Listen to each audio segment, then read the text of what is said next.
বাংলাদেশ ও ভারতের মধ্য দিয়ে প্রবাহিত সবচেয়ে উল্লেখযোগ্য নদী হল গঙ্গা, যা বাংলাদেশে প্রবেশের পর পদ্মা নাম ধারণ করেছে। বাংলাদেশ ভারত সীমান্তে এই নদীর এক পাশে বাংলাদেশের চাঁপাইনবাবগঞ্জ জেলা, অপর পাশে ভারতের মুর্শিদাবাদ জেলা। মুর্শিদাবাদ জেলারই ছোট্ট একটি পৌরশহর ফারাক্কা। আর এই ফারাক্কাতেই রয়েছে নদীমাতৃক বাংলাদেশের সবচেয়ে বড় গলারকাটা ফরাক্কা বাঁধ। গঙ্গা নদীর উপর নির্মিত এই বাঁধের মাধ্যমে গ্রীষ্মকালে ভারত পানি আটকে রেখে বাংলাদেশের পদ্মা অববাহিকাকে পরিণত করে মরুভূমিতে, আর বর্ষাকালে বাঁধের গেট খুলে ভাসিয়ে দেয় বাংলাদেশের বিস্তৃত অঞ্চল। ফারাক্কা বাঁধের মাধ্যমে চালানো ভারতের পানি আগ্রাসন রুখে দিতে সামাজিক যোগাযোগ মাধ্যমে নেটিজেনদের অনেকেই বলেছেন, বাংলাদেশেও ফারাক্কা বাঁধের বিপরীতে আরেকটি বাঁধ নির্মাণ করতে হবে। আমাদের অনেকের মনেই প্রশ্ন, আসলেই কি বাঁধের বিপরীতে বাঁধ দিলে বাংলাদেশের পানি সমস্যার সমাধান হবে? সে সম্পর্কেই আলোচনা করব আজকের এই ভিডিওতে। ফারাক্কা বাঁধ নির্মাণের মূল উদ্দেশ্য ছিল গঙ্গা নদীর পানি একটি কৃত্রিম খালের মধ্য দিয়ে পরিবহন করে হুগলি ভাগীরথী নদীতে প্রবাহিত করার মাধ্যমে কলকাতা বন্দরের নাব্যতা সংকট দূর করা। ফারাক্কা থেকে কলকাতা বন্দরের দূরত্ব 300 কিলোমিটারেরও বেশি। ফারাক্কা বাঁধ থেকে যে কৃত্রিম খালের মাধ্যমে হুগলি ভাগীরথী নদীতে পানি পরিবহন করা হয়, সেই কৃত্রিম খালের দৈর্ঘ্য প্রায় 40 কিলোমিটার। এই ধরনের অপরিণামদর্শী প্রকল্প গ্রহণ করা হয়েছে শুধুমাত্র রাজনৈতিক বিবেচনায়। ভারতেরই বহু পরিবেশ অধিকার কর্মীরা দীর্ঘদিন থেকে দাবি জানিয়ে আসছে, অববাহিকা ভিত্তিক পানি বণ্টনের ক্ষেত্রে প্রথমেই বিজ্ঞান, তারপর অর্থনীতি এবং সবশেষে রাজনীতিকে বিবেচনায় নিলে পানি বণ্টনের বিষয়টি অনেক বেশি কার্যকর হতো। কিন্তু শুধুমাত্র রাজনৈতিক স্থূলবুদ্ধি দিয়ে গায়ের জোরে ভারত পানি আটকে রাখে। এতে ভারতের ক্ষতি হলেও তবুও তারা বাংলাদেশকে পানি দিবে না।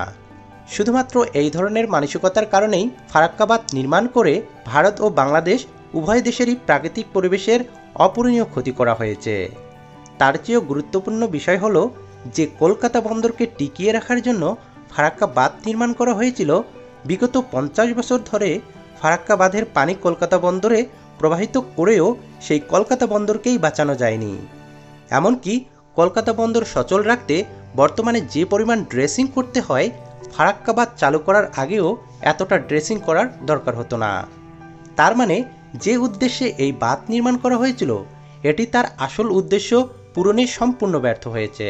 তবে ফারাক্কা শুধুমাত্র একটি বাঁধই নয়, অবকাঠামোটি সড়ক ও রেল যোগাযোগ সেতু হিসেবেও ব্যবহৃত হয় এবং ফারাক্কা তাপবিদ্যুৎ কেন্দ্রেও এই বাঁধ থেকে জল সরবরাহ করা হয়। ফারাক্কা বাঁধ নিয়ে রাজনৈতিক সমস্যা তৈরি হয়েছিল সেই পাকিস্তান আমলে। কলকাতা বন্দরের নাব্যতা বাড়ানোর জন্য 1951 সালে ভারত সরকার এই বাঁধ নির্মাণের পরিকল্পনা করেছিল। 1961 সালে ভারত ফারাক্কা বাঁধ নির্মাণ কাজ শুরু করার পর তৎকালীন পাকিস্তান সরকারের কাছ থেকে ব্যাপক বাধার সম্মুখীন হয়। এরপর ভারত গোপনে গোপনে অত্যন্ত ধীর গতিতে এই বাঁধের কাজ এগিয়ে নিতে থাকে। কিন্তু বাংলাদেশ স্বাধীন হবার পর তাদের আর কোনো বাধা থাকে না এবং 1974 সালের মধ্যে ফারাক্কা বাঁধের নির্মাণ কাজ শেষ হয়। 1974 সালে বাংলাদেশের তৎকালীন প্রধানমন্ত্রী বঙ্গবন্ধু শেখ মুজিবুর রহমান এবং ভারতের প্রধানমন্ত্রী ইন্দিরা গান্ধী ফারাক্কা পয়েন্টে গঙ্গার পানি বণ্টন বিষয়ে আলোচনা করেন। সেই সম্মেলনের সিদ্ধান্ত হয় যে উভয় দেশ একটি চুক্তিতে আসার আগে ফারাক্কা বাঁধ চালু হবে না। কিন্তু ফারাক্কা থেকে যে কৃত্রিম খালের মাধ্যমে কলকাতা বন্দরে পানি পৌঁছানো হবে, সেই খালটি ঠিকমতো কাজ করছে কিনা তা পরীক্ষা করার জন্য ভারত বাংলাদেশের কাছে সাময়িক অনুমতি চায়। ভারত বলে 1975 সালের 21শে এপ্রিল থেকে 31শে মে পর্যন্ত মাত্র 41 দিনের জন্য তারা পরীক্ষামূলকভাবে ফারাক্কা বাঁধ চালু করবে। কিন্তু দুর্ভাগ্যজনক বিষয় হলো, এরপর 41 বছরেরও বেশি সময় কেটে গেলেও ভারতের সেই 41 দিনের পরীক্ষামূলক কার্যক্রম শেষ হয়নি। ফারাক্কা বাঁধের কৃত্রিম খালটি পরীক্ষা করার জন্য বাংলাদেশ সরকার ভারতকে 310 থেকে 450 টিউসেক পানি অপসারণ করার অনুমতি দিয়েছিল। কিন্তু ভারত 1976 সালে শুষ্ক মৌসুম পর্যন্ত 1130 কিউসেক পানি অপসারণ করে পশ্চিমবঙ্গের ভাগীরথী হুগলি নদীতে প্রবাহিত করে। বাংলাদেশের সাথে করা ভারতের এ ধরনের অন্যায় জাতিসংঘের সাধারণ পরিষদে আলোচনা করা হলেও বিষয়টি ভারত খুব একটা পরোয়া করেনি। এরপর 1978, 82, 85 ও 92 সালে স্বল্পমেয়াদী পানি বণ্টন চুক্তি হলেও কোনোবারই ভারত তার কথা মতো কাজ করেনি। এরপর 1996 সালে হওয়া 30 বছর মেয়াদী গঙ্গা চুক্তিতে পানি বণ্টনের বিষয়টি স্পষ্ট করে বলা হলেও ভারত বরাবরই অন্যায়ভাবে চুক্তির শর্তগুলো ভঙ্গ করেছে। ফারাক্কা বাঁধের কারণে বাংলাদেশের 2500 কিলোমিটার নদীপথ সম্পূর্ণ নাব্যতা হারিয়েছে। সেই সাথে এই অঞ্চলের 49টি শাখা নদীর অস্তিত্ব সম্পূর্ণ বিলীন হয়েছে। শুধুমাত্র ফারাক্কা বাঁধের কারণে গঙ্গার উজানে বিহার ও উত্তরপ্রদেশ এবং ভাটিতে সুন্দরবন পর্যন্ত পরিবেশের মারাত্মক বিপর্যয় দেখা দিয়েছে। বাংলাদেশের সাথে মিথ্যা কথা বলে সম্পূর্ণ প্রতারণার মাধ্যমে ফারাক্কা বাঁধ চালু করা হয়েছিল। সুদীর্ঘ 50 বছরেরও বেশি সময় ধরে এই বাঁধের কারণে আর্থিক মূল্যে প্রতি বছর বাংলাদেশের প্রত্যক্ষভাবে প্রায় 300 কোটি মার্কিন ডলার ক্ষতি হয়। গঙ্গা পদ্মা এটি আন্তর্জাতিক নদী। এই নদীর পানিতে উজানের দেশ হিসেবে ভারতের যেমন অধিকার আছে, ভাটির দেশ হিসেবে বাংলাদেশেরও ঠিক ততটুকুই অধিকার।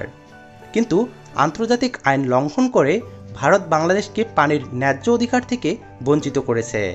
সাম্প্রতিক সময়ে ত্রিপুরা রাজ্যের ডম্বর জলবিদ্যুৎ কেন্দ্রের গেট খুলে দেওয়ার পর বাংলাদেশের দক্ষিণ পূর্বাঞ্চলে নজিরবিহীন বন্যা পরিস্থিতি তৈরি হয়েছে।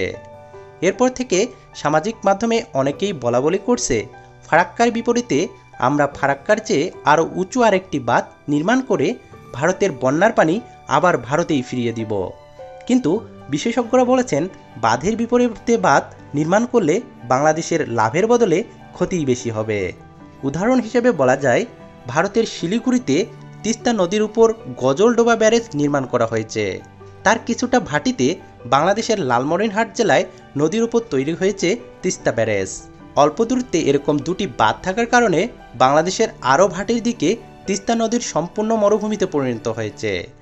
তার চেয়েও গুরুত্বপূর্ণ বিষয় হচ্ছে, ভৌগোলিকভাবে বাংলাদেশের সকল নদীর অবস্থান ভাটিতে এবং ভারতের নদীগুলোর অবস্থান উজানে। নদীর পানি সবসময় উজান থেকে ভাটির দিকে প্রবাহিত হয়। তাই বাংলাদেশের ভাটি অঞ্চলে বাঁধ দিলেও সেই পানি কখনোই ভারতের দিকে ফিরে যাবে না। ভারতের বাঁধের বিপরীতে আমরা যত উঁচু বাঁধই নির্মাণ করি না কেন, বর্ষাকালে নদীর পানি জমতে জমতে একসময় তা বাঁধ ভেঙে ফেলবে এবং নদীর পানি বাঁধ উপচে আশেপাশের অঞ্চল প্লাবিত করবে। এর ফলে বাংলাদেশ আরও বেশি আকস্মিক বন্যা পরিস্থিতি তৈরি হবে এবং নদী ভাঙনের তীব্রতাও অনেক বেড়ে যাবে। তাই বাঁধের বিপরীতে বাঁধ নির্মাণ করা কখনোই সমাধান হতে পারে না, বরং ভারতের যে সকল নদীতে বাঁধ দেওয়া হয়েছে সে সমস্ত বাঁধও সম্পূর্ণ ভেঙে ফেলতে হবে। ফারাক্কা বাঁধ নির্মাণের আগে স্থানীয় আদিবাসীদের বলা হয়েছিল, ফারাক্কা চালু হলে এখানে আর বন্যা হবে না। কিন্তু অতীতের তুলনায় এই অঞ্চলে আরও ভয়াবহ বন্যা দেখা গেছে শুধুমাত্র বাঁধের কারণে। প্রতি বছর ফারাক্কার কারণে বন্যার ক্ষয়ক্ষতি থামাতে বিহারের মুখ্যমন্ত্রী নীতিশ কুমার ফারাক্কা ব্যারেজ ভেঙে ফেলার প্রস্তাব দিয়েছিলেন। নদীতে এ ধরনের বাঁধের ফলে যদি লাভের চেয়ে লোকসান বেশি হয়, সেক্ষেত্রে তা তুলে ফেলার একাধিক নজির ইউরোপ, আমেরিকাও রয়েছে। তাই বাংলাদেশ, ভারত উভয় দেশের অভিশাপ এই ফারাক্কা বাঁধ অবিলম্বে সরিয়ে ফেলাই সকলের জন্য মঙ্গলকর। আমাদের ভিডিওগুলো আপনার কেমন লাগে তা অবশ্যই কমেন্টে জানাবেন। পরবর্তী ভিডিও আপলোড হওয়ার সাথে সাথে দেখতে চাইলে মিস্টিরিয়াস নিউজ বাংলা চ্যানেলটি সাবস্ক্রাইব করে বেল আইকনটিতে ক্লিক করে রাখবেন।